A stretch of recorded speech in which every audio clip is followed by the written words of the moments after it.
അല്ലോ, എന്റെ ആദിനെ കാണാനില്ലല്ലോ. ഇന്നത്തേക്ക് ഇത് മതി. പത്തിരി ചുട്ടു വിളമ്പി നടന്നൊരു മുത്തളി പാത്തുമ്മ. സൈനിബാ, നീ എന്താ എന്റെ ആദിന് കഞ്ഞോളം പുറത്തോ? ഓ, നിങ്ങൾ ആട് ഒന്നും പറയണ്ട. ഇവിടുത്തെ പുരപ്പര കയറി പുസ്തകങ്ങളും കടലാസും എല്ലാം തിന്നു തീർത്തു.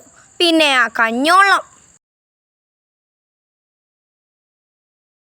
എന്റെ ആദിന് പെരത്തെ അന്നേരം ഞാൻ കാണിച്ചു തരാം. നിങ്ങൾ ആടു പെറുമ്പോ ഈ സുബൈദാക്ക് ഇത്തിരി പാല് തരണേ. എന്റെ ആദിനെ കുറ്റം പറഞ്ഞതും പോരാ, എന്റെ ആദിന്റെ പാലും ചോദിച്ചേക്കണോ? പത്തിരി ചുട്ടു വിളമ്പി നടന്നൊരു മുത്തളി പാത്തുമ്മ.